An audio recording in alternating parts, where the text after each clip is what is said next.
جب آپ 11 ہجری کو دنیا سے تشریف لے گئے ہیں اور صدیقی دور آیا ہے تو تمام صحابہ ہیں اور آپ نے مجمل چھوڑا، متعین نہیں کیا۔ اس میں وہ کون سی کتاب ہے؟ سیوطی نے خلفاء پر کتاب لکھی ہے،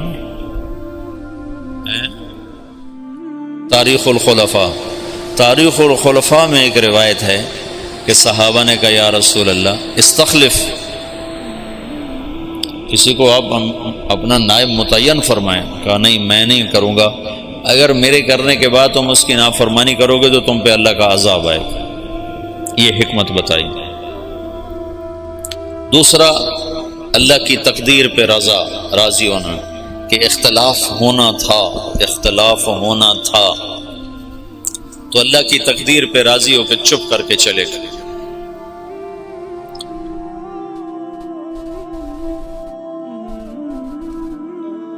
انصار کی بہت بڑی قربانی ہے اس موقع پر۔ جب آپ کا انتقال ہوا ہے تو آپ کی طبیعت پہلے ٹھیک ہو چکی تھی، ابوبکر چلے گئے حوالی، اور پیچھے صرف ازواج مطہرات ہیں۔ آپ کے انتقال پر وہ وہاں سے آئے ہیں اور افراتفری مچی ہے، رونا دھونا مچا ہے۔ مدینے میں انصار میں منافقین کی تعداد آپ کی وفات تک موجود رہی ہے، یہ تو معلوم ہے نا۔ اور وہ اللہ کے نبی کو پتا تھا یا حضرت حذیفہ کو پتا تھا، اور کسی کو نہیں پتا تھا۔ اور ہوئی بات اثر کرتی ہے۔ مجھے تحقیق نہیں ہے لیکن میرا وجدان ہے، جو کچھ میں نے پڑھا بار بار، کہ وہ جو ثقیفہ تو بنی ساعدہ کا قصہ ہوا، اس کے موجد منافق ہوں گے۔ تو کسی کو پتہ ہی نہیں ہے کہ یہ منافق ہے، یہ منافق ہے، تو ہر ایک کو مسلمان سمجھ رہے ہیں، تو انہوں نے یہ شوشہ چھوڑا ہوگا۔ پھر اس کے جیسے افق کے واقعے کو چلانے والا عبداللہ بن ابی، لیکن حسان بن ثابت اس میں پھنس گئے، اور مصطح بن اثال اس میں پھنس گئے، اور حمنہ بنت جحش رضی اللہ تعالیٰ عنہ، یہ 3 مخلصین اس کی لپیٹ میں آ گئے، اور ان کو بعد میں حد لگی، منافقین کو چھوڑ دیا گیا۔ تو آپ کے انتقال کے بعد سارے لوگ مسجد میں جمع ہیں، انصار جمع ہو گئے بنو ساعدہ کے ڈیرے پر، بیٹھنے کی جگہ۔ آج کل وہاں ایک باغیچہ بنا ہوا ہے، اور وہ ہے قبلہ جنوب میں ہے، قبلہ وہاں سے یہ جنوب ہے نا، جنوب میں ہے، تو قبلہ کے اس طرف چھوٹا سا باغیچہ بنا ہوا ہے، اب بھی ہے، وہ ثقیفۃ بنی ساعدہ، بنو ساعدہ کا ڈیرا تھا۔ وہاں جو لوگ جمع ہوئے، آج تک یہ مجمل ہے، کیسے جمع ہوئے، کس نے دعوت چلائی، کس نے جمع کیا۔ جتنی تاریخ میں نے مطلب دین کو تھوڑا پڑھا ہے، تاریخ کو زیادہ پڑھا ہے، تو کسی کتاب میں یہ نہیں ملا کہ کون جمع کرنے کا سبب بنا، لیکن تسلسل سے پڑھنے سے میرا ایک تاثر بنا ہے کہ یہ تحریک منافقین نے چلائی ہوگی، پھوٹ ڈالنے کی اور توڑ پیدا کرنے کے لیے۔ تو انہیں سعد بن عبادہ رضی اللہ تعالیٰ عنہ کو تیار کر لیا کہ یہ امیر ہوگا، اب یہ امیر ہوگا۔ تو یہ آپس میں وہ باتیں کر رہے ہیں، محرک اس کے یقیناً آخرت میں تو بھید کھل جائے گا، انشاءاللہ مجھے یقین ہے آخرت میں وہ مجرم سامنے آئیں گے کہ منافق ہی تھے جنہوں نے یہ ساری اسکیم چلائی، اور صحابہ کو اس میں استعمال کر لیا کہ وہ بشر تھے، خطا سے پاک نہیں تھے، معصوم عن الخطا نہیں تھے۔ تو ابوبکر کے پاس ایک آدمی نے، تو ادھر بیٹھا، اور وہاں امت کے توڑنے کا نظام بن چکا ہے۔ تو ابوبکر رضی اللہ عنہ اور عمر رضی اللہ تعالیٰ عنہ، ابو عبیدہ رضی اللہ تعالیٰ عنہ، یہ 3 حضرات نے دوڑ لگائی، ایسی افراتفری میں گئے۔ اس وقت غسل شروع تھا، حضرت علی ادھر مشغول تھے، اور وہاں وہ اس کے لیے جا ہی نہیں رہے کہ مجھے خلیفہ بنایا جائے، تو اس فتنے کو دبانا چاہتے ہیں۔ وہاں پہنچے تو سعد بن عبادہ نے چادر اڑی ہوئی ہے، وہ بیمار سے تھے، اور وہاں بات چل رہی کہ اب امارت ہماری چلے گی۔ ہم اللہ کے نبی کے انصار ہیں، ہم نے آپ کو ٹھکانہ دیا، ہم نے آپ کو مشکل وقت میں ساتھ دیا، ہم وہ تھے جو مشقت میں آگے اور راحت میں پیچھے، لہذا امیر ہمارا حکم۔ تو عمر رضی اللہ تعالیٰ عنہ پہلے بولنے لگے، ان کا میں نے سوچا کہ میں بات کرتا ہوں، تو ابوبکر صدیق نے مجھے روک دے کر بیٹھ جاؤ، اور ابوبکر رضی اللہ تعالیٰ عنہ کھڑے ہوئے نا۔ اس سے پہلے حباب بن، جب ابوبکر رضی اللہ تعالیٰ عنہ کھڑے ہوئے، ان کا دیکھو تم نے سنا تھا نا کہ اللہ کے نبی نے کہا تھا الائمۃ من قریش، خلافت قریش کے پاس رہے گی۔ عرب جس کے سامنے سر جھکاتا ہے وہ صرف قبیلہ قریش ہے اور کوئی نہیں ہے۔ تو حباب بن منذر رضی اللہ تعالیٰ عنہ وہ شخص ہیں جنہوں نے بدر میں رائے دی تھی کہ خیمے ادھر سے اکھاڑ کے ادھر لگائیں، تو جبریل نے آ کر کہا تھا کہ اللہ تعالیٰ فرما رہے ہیں کہ حباب کی رائے پہ عمل کیا جائے۔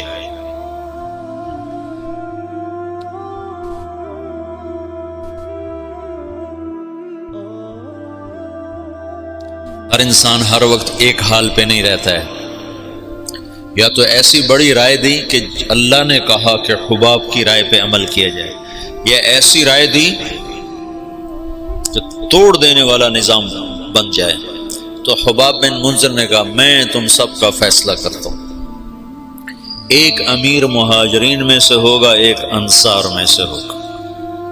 ایک تلوار، ایک میان میں دو تلواریں کہاں آئیں؟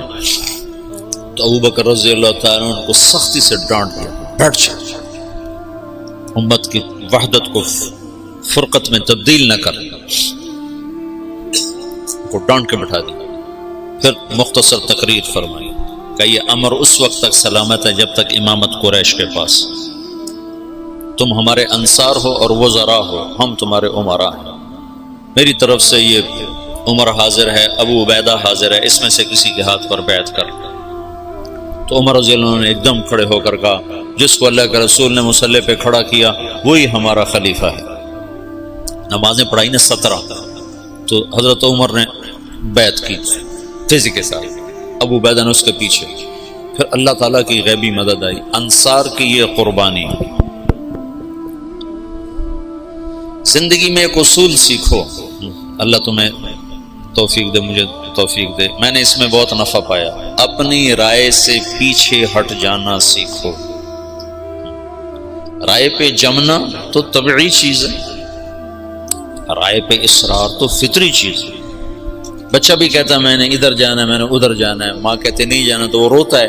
اتنی چھوٹی عمر سے رائے کا اصرار شروع ہو جاتا ہے، تو رائے سے ہٹنا سیکھو بشاشت کے ساتھ۔ جب رائے کے خلاف ہوتا نا تو دل تنگ پڑ جاتا اور طبیعت بجھ جاتی۔ تو یہ ایک اللہ کی طرف سے سبق تھا۔ انفرادی سطح پر آگے آیا خالد بن ولید کا قصہ، اور اجتماعی سطح پر آیا انصار مدینہ کی طرف سے۔ اجتماعی سطح پر انصار مدینہ ایک دم پیچھے ہٹا اپنی رائے سے بشاشت کے ساتھ، امت بن کے۔ اگر وہ نہ ہٹتے تو پہلے دن ہی توڑ تھا، اگر وہ ہٹتے اور دل ان کے ساتھ نہ ہوتے تو بھی توڑ تھا۔ وہ ہٹے بھی صحیح اور دل بھی کھول دیے، سینے کھول دیے۔ خلافت راشدہ میں دعوت کا نظام مکمل چلا۔ پھر خلافت عثمانی کے 6 سال اسی طرح گزرے ہیں۔ پھر 6 سال کے بعد وہ وَسَّيَرَا اختلافاً کثیرا، اختلاف کا سلسلہ شروع ہوا، جس کی آخری کڑی عثمان رضی اللہ عنہ کی شہادت ہے۔ مسجد قباء میں کھڑے ہو، قبلے کی طرف منہ کرو تو سیدھے ہاتھ ایک میدان اب بن گیا ہے، کھجوریں لگیں، یہاں کنواں ہوتا تھا، اس کا نام تھا اریس۔ تو اللہ کے نبی کی انگوٹھی منتقل ہوئی ابو بکر کی طرف، پھر ہوئی عمر کی طرف، پھر ہوئی عثمان کی طرف۔ عثمان رضی اللہ تعالیٰ عنہ بیر اریس پر کھڑے ہیں، وضو کرنے لگے تو خادم کو انگوٹھی پکڑائی، اس نے یوں ہاتھ کیا، انہیں ایسے رکھی، اس کے ہاتھ سے پھسلی اور کنویں میں چلی گئی۔ تو عثمان رضی اللہ عنہ نے کنویں کا سارا پانی نکلوا دیا اور نیچے سے مٹی کھدوا دی اور انگوٹھی نہیں ملی، اٹھا لی اللہ تعالیٰ۔ خاتم نبوت میں نے وہ کنواں فوٹو میں دیکھا ہے، ویسے نہیں دیکھا، چھوٹا سا کنواں، اور اس میں پانی بھی اتنا زیادہ نہیں ہوتا تھا، عرب کے کنویں میں تھوڑا سا پانی ہوتا تھا۔ سارا ڈھونڈ مارا، انگوٹھی نہیں۔ اس انگوٹھی کے گم ہوتے ہی اختلاف اور افتراق، اور عبداللہ بن سبا جو یہودی تھا اور مسلمان بن کے داخل ہوا، جو شیعہ مذہب کی بنیاد بننے جس نے ڈالی، وہ اختلاف چلتے چلتے چلتے چلتے آخر حضرت عثمان رضی اللہ عنہ کی شہادت پر ختم ہوا۔ اللہ کے نبی نے حضرت عثمان سے فرمایا تھا میرے بعد تجھ سے خلافت کی کرتے کو اتارنے کے لیے کہا جائے گا، تم نے کرتا نہیں اتارنا، شہادت کو قبول کرنا ہے، ورنہ تیرا میرا آخرت میں جوڑ نہیں ہو سکے گا، مجھ سے مل نہ پاؤ گے۔ تو ان لوگوں نے مطالبہ کیا، فسادیوں نے، کہ تم حکومت چھوڑ دو، ہم تمہیں کچھ نہیں کہتے۔ کہ یہ تو میں نہیں چھوڑوں گا، میں صابر محتسب قتل ہو جاؤں گا، یہ کام نہیں کروں گا، شہید ہو گئے۔ تو علی رضی اللہ تعالیٰ عنہ کو خلیفہ بنے، انتہائی تشویشناک حالات۔ حسن آئے، کہنے لگے ابا خلافت قبول نہ کر ورنہ تیرے اوپر قتل عثمان لگ جائے گا۔ حسن رضی اللہ عنہ اتنے صاحب فراست تھے کہ انتہا کی بات، کہ ابا خلافت قبول نہ کر، تیرے اوپر قتل عثمان کا داغ لگ جائے گا۔ کہا میرے اوپر کیسے لگ سکتا، میں تو بری ذمہ ہوں۔ اچھا پھر دیکھ لینا۔ اور اس وقت وہ انکار بھی نہیں کر سکتے تھے، اتنے پھنسے ہوئے تھے۔ بیعت فرمائی، بیعت کا ہونا تھا کہ یہ بات چل پڑی کہ یہ علی نے عثمان کو قتل کروایا ہے خلافت پر قبضہ کرنے کی۔ کہ ابا میں تمہیں کیا کہتا تھا۔ پھر جب خلیفہ بنے تو پھر آئے، کہنے لگے دیکھو کسی گورنر کو معزول نہ کرو، کسی کو بھی، عثمان کے بنائے ہوئے گورنر کسی کو معزول نہ کرو، اور خاص طور پر معاویہ بن ابی سفیان کو ہرگز معزول نہ کرنا، ورنہ وہ تیرے خلاف کھڑے ہو جائیں گے تلوار لے کر۔ جب تک تیری حکومت مضبوط نہ ہو جائے یہ کام نہ کرنا۔ لیکن حضرت علی رضی اللہ تعالیٰ عنہ بڑی بے بسی کی زندگی گزاری، یقین مانو۔ علی شاہ ولی اللہ تو حضرت علی رضی اللہ عنہ کو ابو بکر پر بھی فضیلت دینے کی طرف مائل ہو گئے تھے، اور جو پہلے محدثین کے راویوں میں آتا نا فیہ التشیع، وہ شیعہ یہ نہیں جو آج کا شیعہ، وہ شیعہ یہ تھا کہ بہت سے بڑے بڑے علماء نے حضرت علی کو فضیلت دی ہے۔ کیوں نہیں؟ ابن ابی شیبہ، اچھا ہاں، عبد الرزاق جو مصنف عبد الرزاق جو مشہور کتاب ہے، تو ایسے بہت سے بڑے بڑے علماء نے حضرت علی کو فضیلت دی ہے باقی تین پر، جو ان پر دکھ گزرے ہیں، جو درد بری کہانی ہے، عجب داستان۔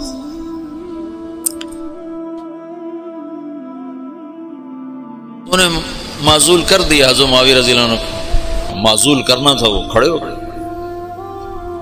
حالات ایسے بن گئے تھے، شام والوں نے زید بن ثابت رضی اللہ تعالیٰ نے حضرت عثمان کا کرتا اور حضرت نائلہ کی کٹی ہوئی انگلیاں، جب وہ قتل کیا گیا تو نائلہ سامنے آئی بیوی، تو ان کی انگلیاں کٹ گئیں، اور وہ کرتا جس میں وہ شہید کیے گئے وہ حضرت زید بن ثابت نے اتار لیا، اور انگلیاں لے کر شام جا کر معاویہ کو پکڑا، معاویہ رضی اللہ تعالیٰ عنہ نے لے کر جامع مسجد دمشق میں لٹکا دیا۔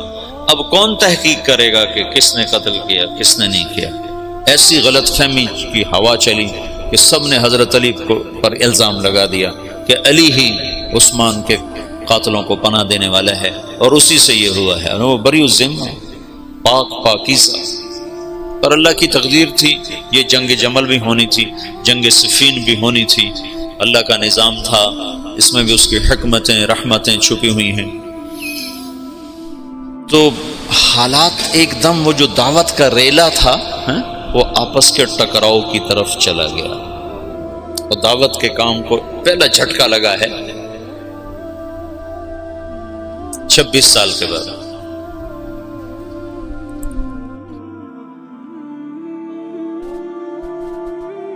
جنگ جمل کی نوبت آ گئی، جب بیعت ہونے لگی تو سب سے پہلے بیعت کی حضرت طلحہ نے.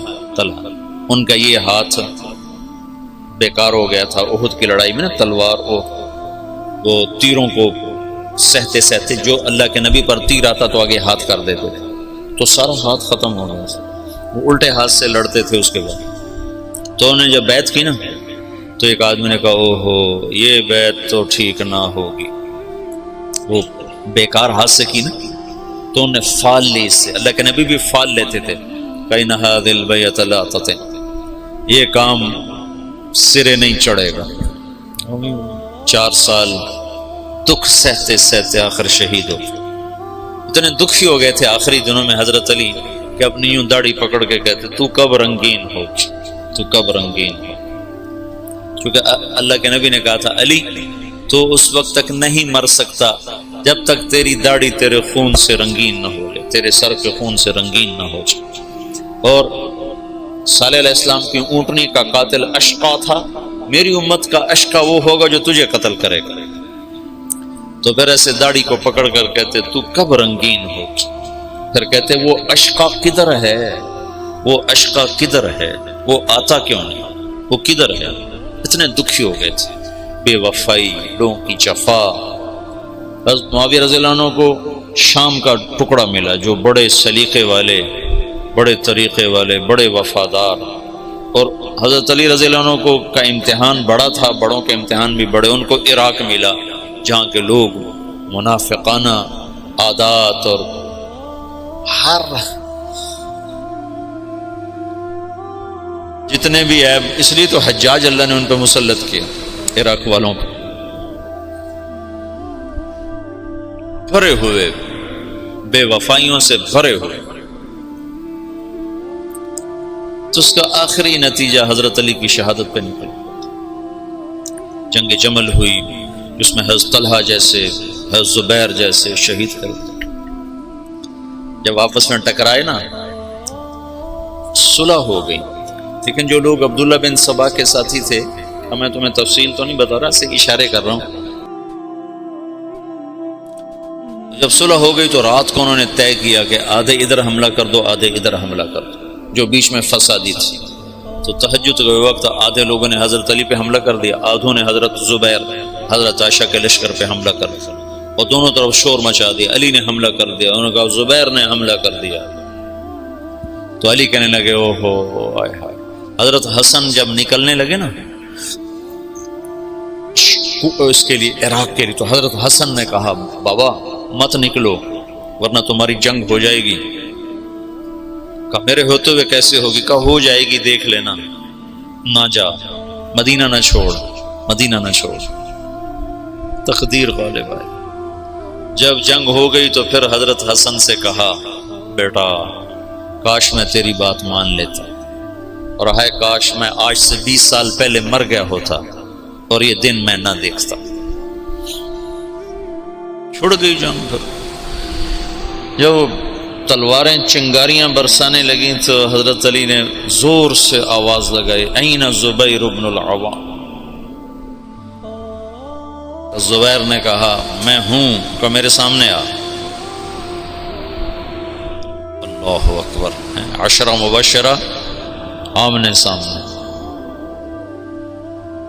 تو کہا تمہیں وہ دن یاد ہے جب تو اور میں مسجد میں اکٹھے آئے تھے، ہاتھوں میں ہاتھ دیے پکڑے ہوئے تھے، لیے ہوئے تھے، اور اللہ کے نبی نے تم سے پوچھا تھا تمہیں علی سے محبت ہے؟ تو تم نے کہا تھا ہے. تو اللہ کے نبی نے کہا تھا ایک دن آئے گا تو اس کے خلاف تلوار اٹھائے گا اور تو اس وقت حق پہ نہیں ہوگا. کہا یاد ہے؟ ہاں یاد آ گیا. کہا تو میرے خلاف تلوار اٹھاتا. میں تلوار ایسے ڈالی، گھوڑے کو واپس موڑا. تو عبداللہ بن زبیر وہ روح رواں تھے لشکر عائشہ کی. کدھر جاتے ہو؟ کہاں جا رہے ہو؟ کہا وہ علی نے مجھے ایک بات یاد دلا دیا، میں واپس جا رہا ہوں، میں نہیں لڑوں گا. کہا ہمیں جنگ میں جھونک کے خود واپس جا رہے ہو؟ کہا میرے سامنے حق آ چکا ہے، اب میں ہاتھ نہیں اٹھا سکتا. کہا پھر ہم تو نہیں پیچھے ہٹ سکتے، اب تو فیصلہ ہو کر ہی پیچھے ہٹیں گے. طلحہ رضی اللہ تعالیٰ عنہ کو بھی حضرت زبیر نے کہا زبیر طلحہ یہ بات یاد کر، اللہ کے نبی نے مجھے کہا تھا انہیں بھی گھوڑے کو واپس موڑ لیا، لیکن ان کو تو ایک تیر لگا اور اس میں وہ گر کے شہید ہو گئے، اور زبیر رضی اللہ تعالیٰ عنہ وہاں سے نکل گئے۔ آگے ایک جگہ سوئے ہوئے تھے تو ابن جرموز نے سوتے سوتے ان کو قتل کر کے ان کا سر کاٹ کے حضرت علی کو آ کر پیش کیا، تو حضرت علی نے فرمایا زبیر کے قاتل کو جہنم کی بشارت ہو۔ اللہ کے نبی نے کہا تھا جو زبیر کو قتل کرے گا وہ جہنم کا ایندھن ہے، تو آپ نے کہا زبیر کے قاتل کو جہنم کی بشارت ہو، تو اللہ نے یوں سچ کیا کہ میں تیری خاطر تیرے سب سے بڑے دشمن کو قتل کر کے آیا اور تو مجھے دوزخ کی بشارتیں سناتا ہے، اور تلوار لے کر اپنے گلے پر پھیر دی، خودکشی کر کے مر گیا۔ جہنم سچ ہوگا۔ حضرت طلحہ کی لاش پہ گزرے حضرت علی تو ان کا ہاتھ پکڑ کے نہ یہ چوما اور رونے لگے کہ یہ وہ ہاتھ ہے جس نے اللہ کے نبی کے لیے احد میں ڈھال کا کام دیا تھا اور تیروں کو سہتے سہتے شل ہو گیا تھا۔ اور عبداللہ بنو زبہ نے حضرت عائشہ کے اونٹ کو گھیرے میں لیا ہوا تھا اور ایسے لوہے کی دیوار بن گئے تھے بنو زبہ کو تو حضرت عائشہ ہی بخشوا جائیں گے انشاءاللہ۔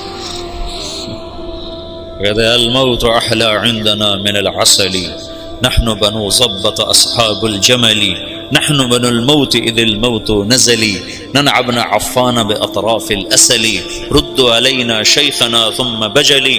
یہ رجز پڑھ رہے تھے اور جان کی بازی لگا رہے تھے۔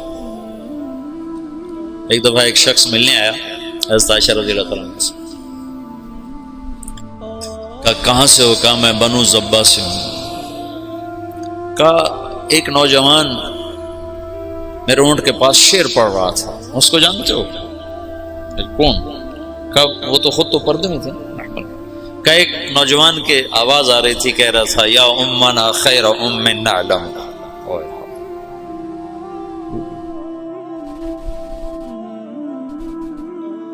یا امنا خیر ام نعلم اما ترین کم شباب یکلم وتفتلی حامته والمعصم۔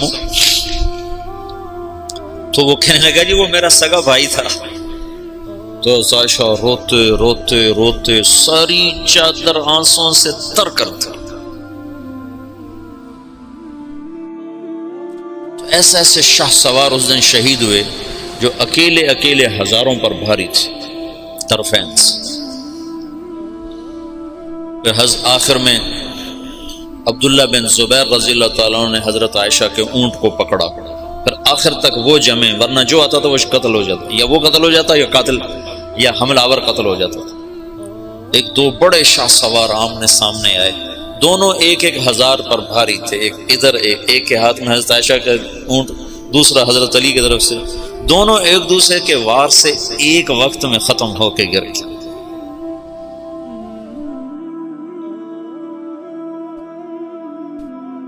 اوئے ہوئے ہوئے۔